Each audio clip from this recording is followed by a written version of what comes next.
एक साहब ने कुर्बानी का जानवर खरीदा, 6 लोग शरीक हो गए। अब ये जो 7वें आए तो इन्होंने जब पैसे दिए तो ये 7वें नहीं थे, बल्कि 6 इनके भाई और।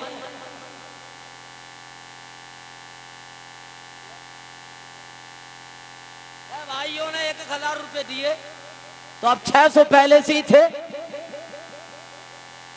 और 6 ये हो गए। कितने हो गए? और एक जानवर में 7 से ज्यादा शरीक नहीं होते। पता चला किसी की कुर्बानी नहीं हुई, सबका बेड़ा गर्क हो गया। हमारे हालात इतने खराब हैं। एक सूरत थी, इसमें मुफ्तियाने किराम, ये मुफ्ती आसिम साहब बैठे हुए हैं, बड़े बड़े उलमा बैठे हुए हैं, हजरत मौलाना अल्लामा कारी मोहम्मद यूसुफ साहब हैं, ये सब इल्म वाले बैठे, इनसे आप मालूम करेंगे। उन 7 लोगों ने या 6 लोगों ने जो पैसे इकट्ठे किए थे, उन पैसों को इकट्ठा करने के बाद अपने भाई को या किसी अपने बाप को मालिक बना दे, इसके मालिक तो इनमें कुर्बानी जायज हो सकती थी। अब ये तो 6 और शरीक हो गए, 6 पहले से थे, तो पता चला कि किसी की कुर्बानी नहीं हुई। और एक बात और याद रखें, कुर्बानी करने से पहले नियत सबकी ये हो कि अल्लाह तबारक व तआला की रजा के लिए। बेशक बेशक, सुभान। लहम हासिल करना ना हो, पोलाई हासिल करना ना हो। अगर पहले से ही पोलाई हासिल करना होगा, चाहे आप बकर की कुर्बानी करें या बकरा की, बल्कि इसमें तो आप लिहाज रखें, इसलिए कि मुल्क के हालात ऐसे ही हैं और बहुत से जानवर हैं, बहुत से इसके बदल हैं, भैंस है, कटरा है, बकरी बकरा है और बहुत से जानवर हैं। अदीदाने गिरामी, ऐसी चीज के करीब ही ना जाएं जिसको हमारे भारत में ममनू करार दे दिया गया है। लेकिन मैं ये अर्ज कर रहा था कि अल्लाह तबारक व तआला रब्बुल इज्जत ने आपको कुर्बानी के लायक बनाया है। आप साहिब इस्तिताअत हैं, कुर्बानी कर सकते हैं, तो कुर्बानी करने से पहले आपकी नियत साफ सुथरी हो, आपकी नियत में बिल्कुल खोट ना हो। और इसके साथ साथ जिस माल से आप कुर्बानी का जानवर खरीदें या किसी जानवर में हिस्सा करें या बकरी या बकरा खरीदें, तो अज़ीज़ाने गिरामी वो माले हलाल हो, माले तय्यब हो, माले जायज हो। माले हराम से न जलसा करना जायज है, माले हराम से न मस्जिदें बनाना जायज है, माले हराम से न मसाजिद बनाना जरूरी, न मदरसे बनाने चाहिए, न अज़ीज़ाने गिरामी किसी नंगे को कपड़े पहनाने चाहिए, न भूखे को खाना खिलाना चाहिए। इन तमाम अच्छे कामों के लिए, नेक कामों के लिए माले बेशक। नारे तकबीर, नारे रिसालत, नारे गौसियत, मसलके आला हजरत, फैज़ान आला हजरत, हजरत कारी हशमत अली साहिब क़िबला। जिन लोगों पे कुर्बानी वाजिब नहीं है, बात तो ऐसे है, माज़अल्लाह माज़अल्लाह, सूद हमारे नबी की शरीयत में हराम, वहल्लल्लाहुल बैअ व हर्रम रिबा। सूद हराम है और तिजारत जायज़। क्या समझे?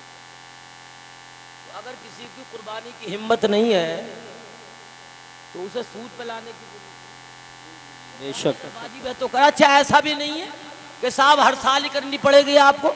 जिस साल आप पे वाजिब है कुर्बानी करें, जिस साल नहीं है तो ना करें। अच्छा, कुछ लोग ये समझते हैं कि साहब हमने तो एक ही मर्तबा कर दिया, पूरी जिंदगी भरी जिम्मा हो। ऐसा भी नहीं। जब जब आदमी साहिब निसाब रहेगा, तकरीबन 50,000 रुपए का मालिक रहेगा या इतनी मिल्कियत उसके पास है, तो जब तक जिंदा रहेगा हर साल उसे कुर्बानी करनी है। अब हमारे समाज में तो ये आपके दादा की हो रही है, उसके बाद दादी की हो रही है, फिर अब्बा की होगी, फिर उसके बाद लकड़ दादा की होगी, फिर सकड़ दादा की हो, अपनी हुई नहीं है जी। बेशक, तो यही हालात, यही हालात है।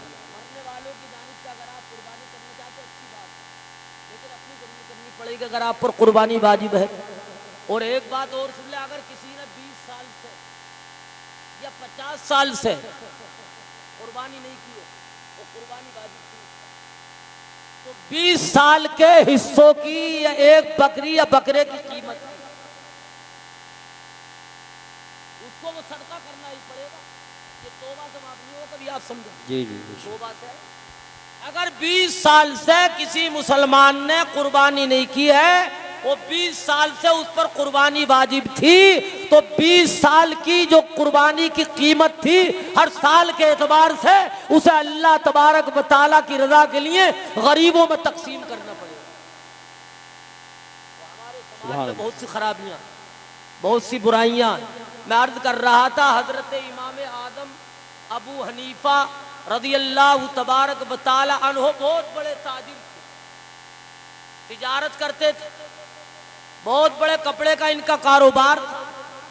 अब हुआ क्या, दिमाग से कुछ ये अज़ीज़ाने मिल्लत आप इस्लामिया, इधर उधर न देखें, इधर देखें। इनकी दुकान में कई सौ आदमी काम करते थे, बड़े व्यापारी थे, तबलीग इस्लाम भी करते थे, दीन का काम भी करते थे, हदीस भी पढ़ाते थे, तफसीर भी बयान करते थे, लोगों की इस्लाह भी करते थे, लोगों को बुराइयों से रोकते थे, नेकी की तरफ लाते थे, अल्लाह तबारक व तआला उसके पैगंबर की बातों को लोगों तक पहुंचाते थे और तिजारत भी करते थे। तिजारत आपको दीनदारी से नहीं रोकती, नेक कामों से नहीं रोकती है।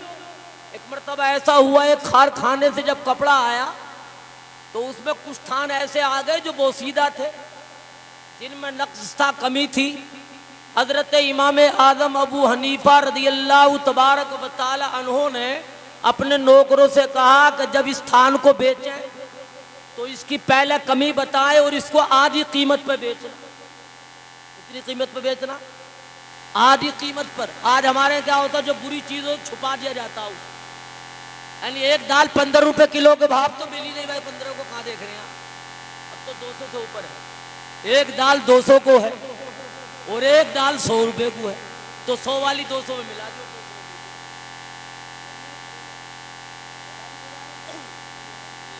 याद रखे आप मारे जाएंगे, जर्रे जर्रे का हिसाब नहीं।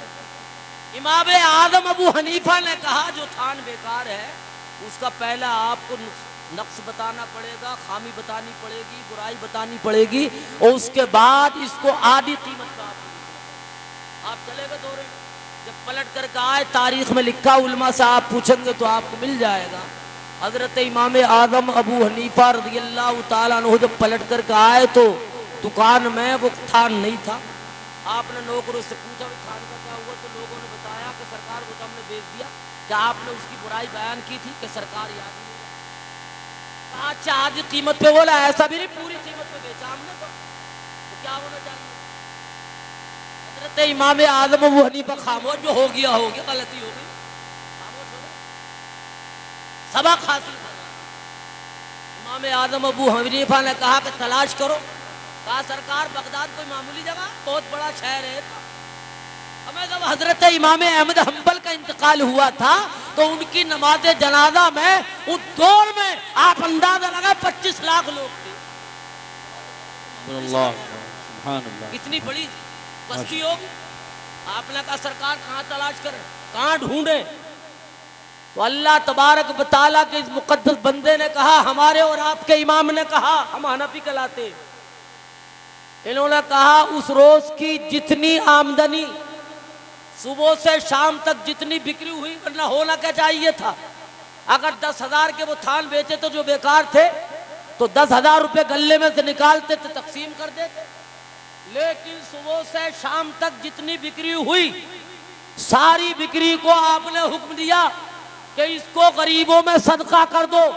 मैं नहीं चाहता कि मेरी नस्लों के शिकम में या मेरे यहाँ पर जो लोग काम करते हैं उनके बच्चों के पेट में लुक़मा हराम जाए, ये इस्लाम सिखाता है। इसीलिए तो रब्बे कदीर ने इरशाद फरमाया, या अय्युहल्लज़ीना आमनू दुखुलू फिस्सिल्मि काफ़ा वला तत्तबिऊ खुतवातिश शैतान इन्नहु लकुम अदुव्वुम मुबीन। ऐ ईमान वालो, मुकम्मल तौर पर इस्लाम में दाखिल हो जाओ, शैतान की राह न चलो, बेशक वो तुम्हारा खुला हुआ दुश्मन है। इस्लाम में सिर्फ यही नहीं है कि आपने जुमे की नमाज पढ़ ली, 5 वक्त की नमाज अदा कर ली, कुर्बानियां कर दी, अज़ीज़ाने गिरामी साल में ज़कात अदा कर दी, रोजे रख लिए, अल्लाह तबारक व तआला ने तौफीक दी, साहिबे दौलत बना दिया, हज कराए, अल्लाह तबारक व तआला ने आपको माल दिया, गरीबों की आपने मदद की। इस्लाम में और भी बहुत कुछ है, इस्लाम में बहुत सी चीजें हैं। हजरात, मुसलमान हकीकत में वही है जो इस्लाम की हदों में रह करके अपनी मुकद्दस जिंदगी के लम्हों को गुजारता है, और जिसने इस्लाम को नहीं समझा, इस्लाम के उसूल ज़ाब्तों से हट करके अपनी जिंदगी को गुजार रहा है, तो उसकी जिंदगी अधूरी, बेशक बेशक हक है। सुभान अल्लाह, सुभान अल्लाह, अधूरी है। कहाँ वो दिन, कहाँ मुझे मरना, आपको मरना, मरने से पहले आपको ये खामियां दूर करनी है।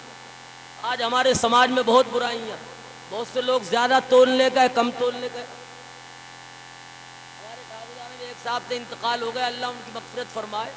वो गल्ले का काम करते थे, मुझसे कह रहे थे वो कि कारी साहब हमारे सट्टी खरीद के लाए थे 1 कुंटल, और 1 कुंटल में 1 कुंटल बगड़ लेके अकल में आ रही है।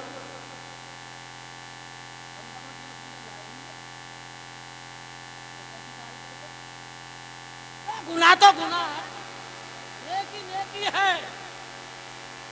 नेकी बंदाए खुदा को बुलंद करती है और गुनाह बंदाए खुदा को जलील करता है।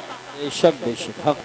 लेकिन जब बंदा करता है तो आसमां के फरिश्ते उसके लिए मग़फ़िरत की दुआ करते हैं, और जो बंदा खुदा गुनाह की दलदल में अपने आप को गिराता है तो फरिश्ते उस पर लानत बरसाते हैं, जमीन के हिस्से उस पर लानत बरसाते हैं। नेकी नेकी है, गुनाह गुनाह है। आप तारीख को उठा करके देखें, हजरत फारूक आदम रज़ी अल्लाह तबारक व तआला अन्हु का दौरे अदालत है। एक काफिला गया, एक मुहिम पर, एक जंग पर, अज़ीज़ान मोहतरम, एक बंदाए खुदा का इंतकाल हो गया, एक बंदाए खुदा का विसाल हो गया, जिंदगी की शाम हो गई। अल्लाह तबारक व तआला के इस बंदे के साथियों ने इनको गुस्ल दिया, कफन पहनाया, नमाज जनाजा पढ़ी, और अज़ीज़ान मिल्लत इस्लामिया इनके लिए जो कब्र खोदी थी उसी काफिले में, किसी बस्ती में, उसमें रखने का इरादा किया। देखा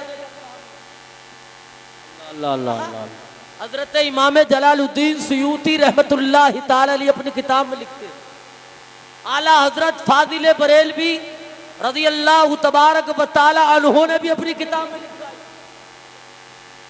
हाँ, मुफ्ती अहमद यार खान रहमतुल्लाह ताला अलैह भी अपनी ये किताब में लिखते हैं। बड़े बड़े उलमा ने इसको लिखा है।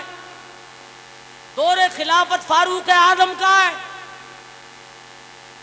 अब ये बंदा है खुदा कोई मामूली बंदा। अभी अभी हजरत अल्लामा मौलाना कारी मोहम्मद यूसुफ साहब कह रहे थे कि अभी रमजान के महीने में मदीना गया था। अबे मदीना तो उस शाह के दिलों की धड़कन है।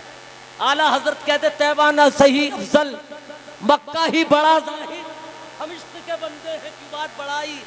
मदीने को जाने की हर एक की तबीयत चाहती है।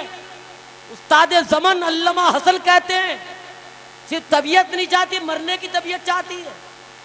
जमी थोड़ी सी दे दे, पहरे मत खड़ अपने कूचे में, लगा दे मेरे प्यारे मेरी मिट्टी भी ठिकाने। वाह वाह वाह सुभान अल्लाह। अल्लामा गुलाम आसिफ फसी गाजीपुरी कहते हैं कि आखिर उम्र है आसी चलो मदीने को, आखिर उम्र है आसी चलो मदीने को, निसार होकर मरो तुरबते मोहम्मद पर। नारे मदीना क्या है? नारे रिसालत, नारे गौसियत, मशरक़े आला हज़रत, मरने की आरज़ुएं रखते हैं। दुनिया की तमाम मस्जिदों में कोई बंदा खुदा नमाज पढ़ता है तो एक नमाज के पढ़ने का एक ही 27 गुना सवाब मिल जाएगा, लेकिन यहाँ तो अज़ीज़ान गिरामी 50,000।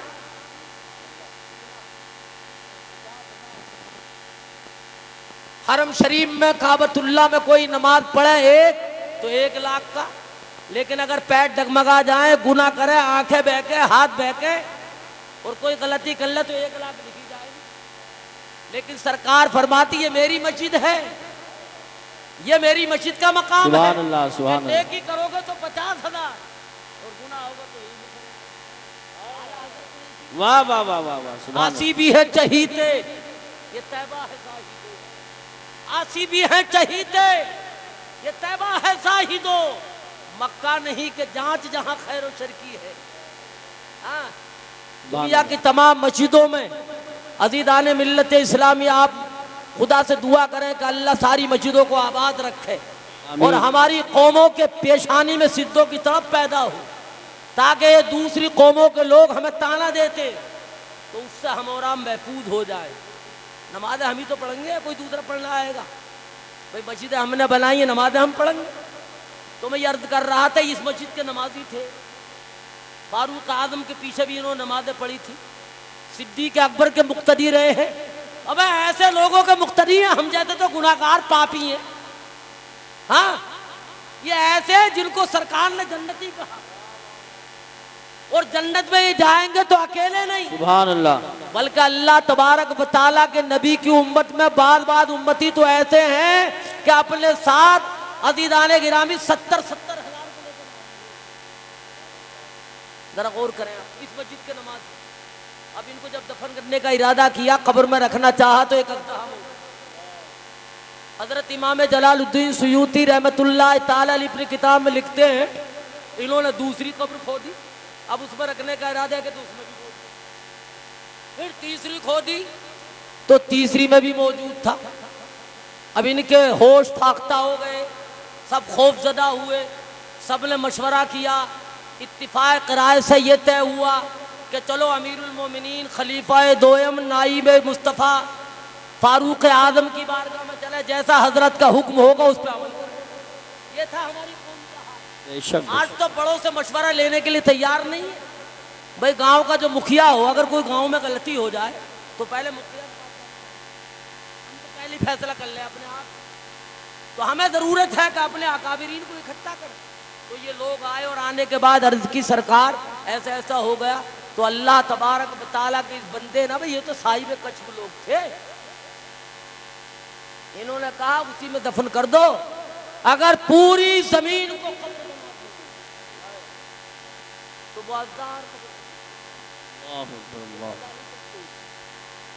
कहा सरकार कुछ तो बताए। कहा कुछ नहीं, उसकी बीवी से मालूम कर ले। बस ये गए, उनको दफन कर दिया। और दफन करने के बाद जब पलट कर आए तो सबसे पहले उनके घर गए और उनकी बीवी से, उनकी अहलिया से, उनकी शरीक सफर से मालूम किया कि आखिर तुम्हारे शोहर ने कौन सा गुनाह अजीम किया था, कौन सी उन्होंने गलती की थी, कौन सा उन्होंने फेल मजमूम किया था, कौन सा उन्होंने ऐसा काम किया था जिसकी बुनियाद पर आज उनको रुसवा होना पड़ा। तो इसने कहा कि मुझे एक जमाना गुजर गया अपने शोहर के साथ, लेकिन कभी मैंने अपने शोहर को, कभी उसके पैर मैंने डगमगाते हुए नहीं देखे, शरीयत के खिलाफ कभी मैंने उसके कदमों को उठते हुए नहीं देखा। मस्जिद नबी में 5 वक्त की नमाज पढ़ते थे। कहा फिर भी कुछ तो बताओ। उन्होंने कहा मुझे मौका दिया जाए। कुछ दिनों के बाद उस औरत से मालूम किया गया तो उसने बताया कि मेरा शोहर गल्ले का काम की दुकान करता हो कोई, संबूसी में आते हैं। तो मेरा शोहर जब दूसरों से लेता था तो ज्यादा लेता था, कम देता था। अल्लाह मालूम हुआ इतनी बड़ी सजा है।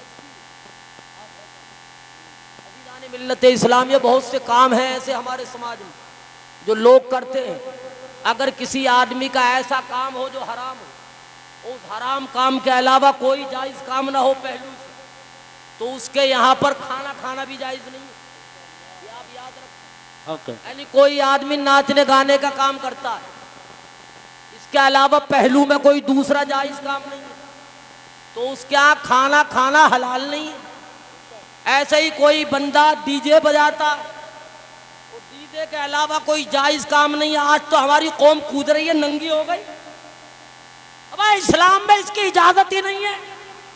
इस्लाम नाचने गाने का नाम नहीं है, इस्लाम खुराफात का नाम नहीं है।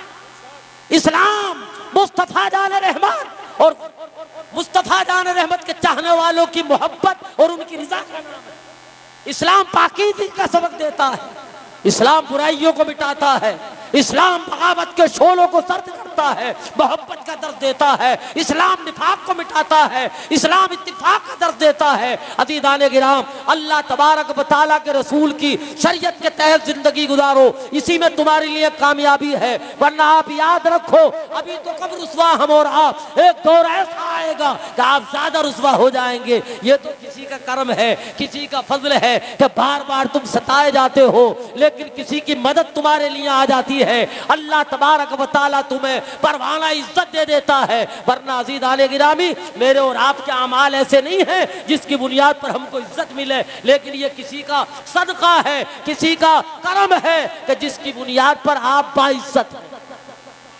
बेशक, बहुत अच्छी बात। क्या कहते हैं? बच्चों को अच्छी तालीम दो, अच्छी तरबियत दो, तो मालूम ये हुआ गलत काम का गलत। सोच समझ के कदम उठाओ। अल्लाह तबारक व तआला ने आपको अक्ल सलीम अता फरमाई है, बेशक। और आप ऐसे हैं, आप अशरफुल मखलूकात हैं, आपसे अच्छा मखलूकात में कोई नहीं। बेशक। और फिर अशरफुल मखलूकात में होते हुए भी आप मुस्तफ़ा जान रहमत सरवरे कायनात सल्लल्लाहु ताला अलैहि वसल्लम के उम्मती और मुस्तफ़ा के गुलाम हैं। बेशक। हैं? आप उनके गुलाम हैं जिनकी उम्मत का आलम यह होगा कि सारे नबियों की उम्मत आधी होगी, बल्कि आधी से भी कम। एक जगह आया एक हदीस शरीफ में कि कयामत के दिन जन्नतियों की जो सफ़े होंगी 120 होंगी, तो 120 सफ़ों में 40 में सारे नबियों की उम्मत होगी, सारे नबियों की उम्मतें होंगी, और 80 में मुस्तफा की। सुभान अल्लाह, माशा। आप इतने इज्जत वाले हैं, आप इतने उरूज वाले हैं, लेकिन अजीज आने की राह में आप भी तो कुछ करो। आप खाली यही करोगे पुलाई खरीदी और खाई और सो गए। अब बार बार घर आपको ऐसा मिलेगा हमारे समाज में कि जो अल्लाह का नाम लेने वाला पूरे घर में कोई है ही। सही फरमा रहे हैं। हाँ, इनका काम तो बस सिर्फ यही है, सुबह को उठे 11 बजे और इन्होंने पुलंदा लिया और चल दिए, और उसके बाद फिर परल के आए, पुलाई खरीदी, खाए, सो गए। इन्हें पता ही नहीं है कि इस्लाम ने क्या हुक्म दिया। ये तो ये समझ रहे कि हमारा मकसद जिंदगी तो यही है, खाना पीना, दौड़ना, इधर उधर जाना, शादियों में जाना, नाच गाना सुनना, और हमारा इसके अलावा कुछ नहीं। ये तबाही है, बर्बादी है। हमें और आपको जरूरत है अपने बच्चों को अच्छी तालीम। मैं ये नहीं कह रहा कि अपने बच्चों को आप बहुत बड़ा, इतना बड़ा आलिम बनाओ कि भारत में कोई ना हो, लेकिन कम से कम अपने बच्चों को इतना तो सिखा दो कि आपका बच्चा हराम और हलाल में तंदीर। अपने बच्चों को इतना तो सिखा दो कि आपका बच्चा मस्जिद में नमाज पढ़ने के लिए जाए तो समझे मैं खुदा के घर में खड़ा हुआ। आज हमारे बाल बच्चों को ये पता नहीं है हम घर में हैं या मुस्तफ़ा जान रहमत सरवरे कायनात सल्लल्लाहु ताला अलैहि वसल्लम ने जिस जगह का एहतराम का हुक्म फरमाया उस जगह। हमारे हालात बड़े खराब। अल्लाह तबारक व तआला हमें और आपको अमल की तौफीक। आप कितने इज्जत वाले, इतने इज्जत वाले हैं, इतने इज्जत वाले हैं आप, खुदा की कसम। अज़ीज़ान मिल्लत इस्लामिया, मुझे एक बात याद आई, हिकायत है।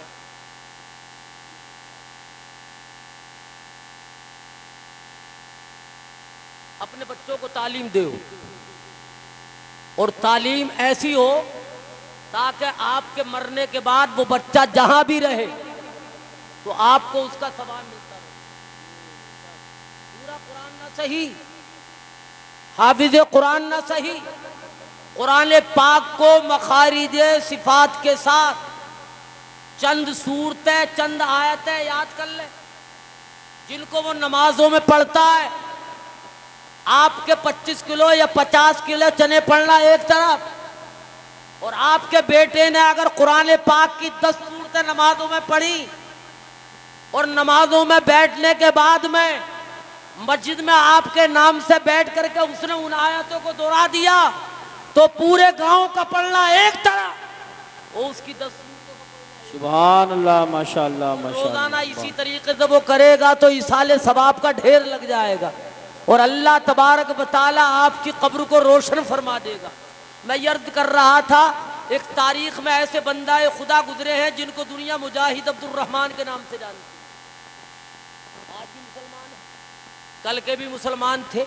मुजाहिद अब्दुल रहमान एक जंग में गए, अभी अभी इनकी शादी हुई थी, चंद महीने हुए थे। इन्होंने अपनी बीबी को हमल से छोड़ा तो अपनी बीबी के इन्होंने अमानत सुपुर्द की, कुछ उनको मालो सर दिया, कुछ दौलत दी, कुछ अशरफिया दी, और कहा मैं तो अब जा रहा हूँ सफर में, इस पैसों को सही तौर से खर्च करना। आज हमारी और आपकी बेटियों का, हमारी और आपकी माओं का, और हमारी और आपकी बहनों का हाल ये है, शुआर इधर से कमा के लाता बड़ी मेहनत के साथ, और हमारी माँ और बहनें उन पैसों को ऐसे बहा देती हैं जैसे नाजायज तरीके से पानी की तरह बहा देती हैं। लेकिन कल की माओं को, कल की बहनों की तारीख आप पढ़ें।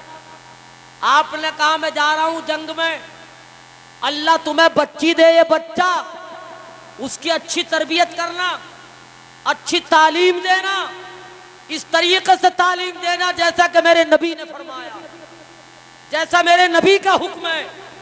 और चले गए और कहा अगर मैं पलट करके आ गया तो दोनों अमानतों के ताल्लुक से आपसे पूछूंगा, और पलट करके नहीं आया तो कयामत में आपसे मालूम करूंगा। मुजाहिद अब्दुर रहमान चले गए, शबाब की दहलीज पर इन्होंने कदम रखा था। 30 साल की इनकी उम्र है। 1 साल गुजरा, 2 साल गुजरे, 3 साल गुजर गए, 4 साल, 5 साल, 30 साल का जमाना गुजर गया। और मैं यहाँ तो अगर 2 साल के लिए शोर गायब हो जाए, चला जाए, तो 6 महीने के बाद बीवी पता चला दूसरा शोहर ढूंढ लेती। हाँ, 30 साल गुजर गए।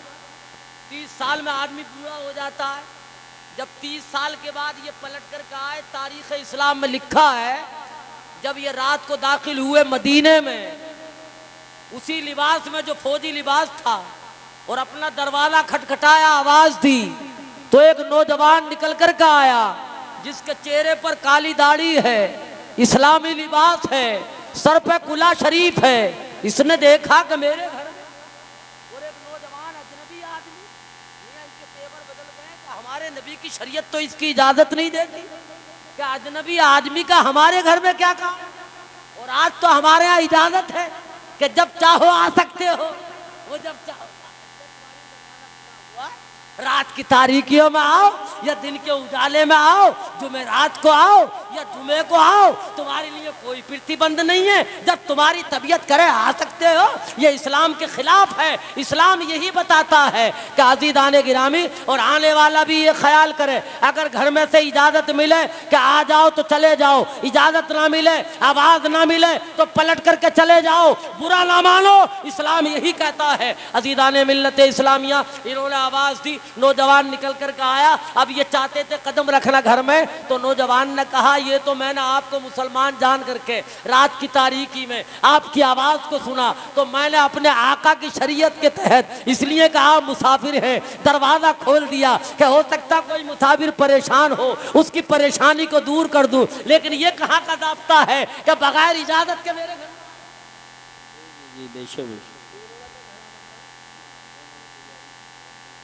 कहा कि घर हमारा है।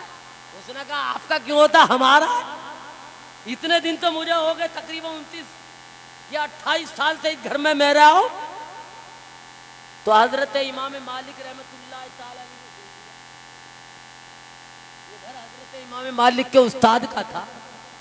कैसा होगा ये घर का मालिक इस वक्त, जो हजरत मुजाहिद अब्दुर रहमान से बात कर रहा है।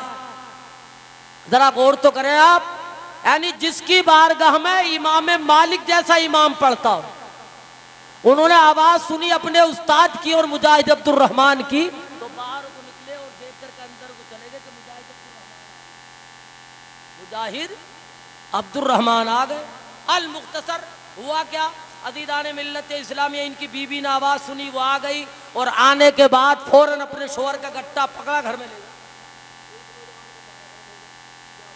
ने ये क्या किया, ये तो हमारे नबी की शरीयत के खिलाफ है। एक अजनबी मुसाफिर आदमी का गट्टा पकड़ा और घर में लेकर के चली आई। लोगों ने समझ लिया कि हो सकता हमारी वालदा जो क्या करती थी वही आगे भी। और आज हमारे और आपसे कहा आदमी आदमी को मुसाफा करे, अब औरतें आदमी को मुसाफा कर रही है। हाँ, वो हज्जन तो गले मिल रही है, गले आदमियों से। कहाँ है, कौन सी किताब में लिखा है? मुतलकल हराम है ये, गुनाह आज़म है, गुनाह सगीरा भी।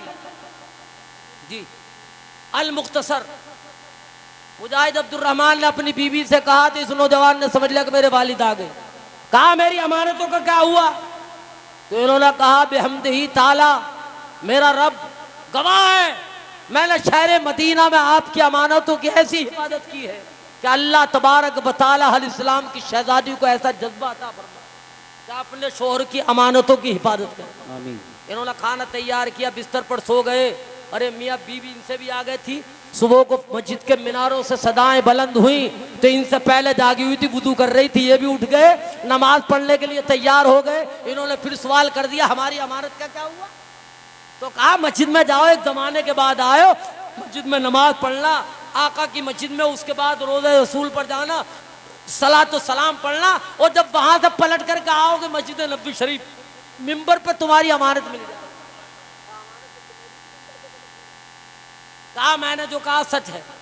अब ये इन्होंने ऐसे किया, नमाज पढ़ी जमात के साथ मस्जिद नबवी शरीफ में, और जब पलट करके आए देखा मिंबर पर एक नौजवान बैठा हुआ और दर्स हदीस दे रहा है। ये भी बैठ गए, याद आ गई मुस्तफ़ा के ज़माने की, सुनने लगे दर्स हदीस, और हदीस सुनते सुनते अज़ीज़ाने गिरामी इनकी आंखों में आंसू आ गए। नारे तकबीर, नारे रिसालत, नारे रिसालत, नारे गौसियत, मसलके आला हजरत खतीब हिंदुस्तान हज़रत अल्लामा मुफ्ती हम्माद रज़ा साहिब क़िबला, उलमाए अहले सुन्नत, नारे तकबीर, नारे रिसालत, नारे गौसियत, मसलके आला हजरत हज़रत अल्लामा मुफ्ती हम्माद रज़ा साहिब क़िबला। बच्चे पीछे बहुत जाएं, बड़े बड़े हजरात आगे आ जाएं। मौका अच्छा है, खड़े हो गए हैं तो आगे की कुर्सियां जो खाली हो गई हैं उसको पुर कर लें। खतीब खुसूसी हज़रत अल्लामा मुफ्ती हम्माद रज़ा साहब क़िबला तशरीफ़ ला चुके हैं और बहुत जल्द इंशाअल्लाह आप उनका खिताब समाअत करेंगे। बैठ जाएं, फ़ौरन बैठ जाएं। दुरूद शरीफ पढ़िए सल्लल्लाहु अलैहि नबी की उम्मी की वालिही सल्लल्लाहु ताला अलैहि वसल्लम। अब जब हजरत वहां आए और आने के बाद देखा तो एक नौजवान बैठा हुआ है। आपने एक बूढ़े से पूछा ये कौन है? कहा तुम नहीं जानते, ऐसा लगता आप अतराफ मदीना में रहते नहीं कि बाहर से आए। हमें मक्का और मदीना में इनसे बड़ा कोई मुहद्दिस नहीं, ये मुस्तफ़ा जान रहमत की मस्जिद के इमाम है, आपको मालूम नहीं है? कहा इनका नाम मुजाहिद अब्दुल रहमान से उन्होंने कहा बूढ़े आदमी ने कि हजरत शेख रबियतुर राय। अब ये बैठ गए और जैसे ये बैठे चंद लम्हों के बाद तो इस बूढ़े आदमी ने, इन फौजी ने, मुजाहिद अब्दुल रहमान ने फिर पूछा भाई कम से कम ये तो बताइए जिसने अपने बेटे को इतनी आला तालीम दी है, उलूम व फनून की दौलत से इनके सीनों को रोशन करवाया। कहा आपको मालूम नहीं है ये उस बंदा खुदा का बेटा है जिसने 30 साल की अपनी जवानी को इस्लाम के बका के लिए कुर्बान कर दिया। मेरे भाइयों मालूम ये हुआ मुजाहिद अब्दुल रहमान ने खुदा का शुक्र अदा किया तो अपने बच्चों को खास से अपने आप को बचाओ, अपनी बस्ती में इस्लामी माहौल पैदा करो, शादियां करो तो मुस्तफ़ा जान रहमत की शरीयत के मुताबिक, खाना खाओ तो मुस्तफ़ा के दस्तूर के मुताबिक। अज़ीज़ाने मोहतरम, अल्लाह तबारक व तआला मुझ गुनाहगार को, आप तमाम भले लोगों को अमल करने की तौफीक अता फरमाए। मेरे कहने में, आपके सुनने में ला इल्मी की बुनियाद पर दुलगदिशात हुई, अल्लाह अपने करम से नबी के सदक़े में माफ़ फरमाए। अस्तग़फिरुल्लाह रब्बी मिन कुल्लि ज़ंबिन व अतूबु इलैहि व मा अलैना इल्लल बलाग। सलाम।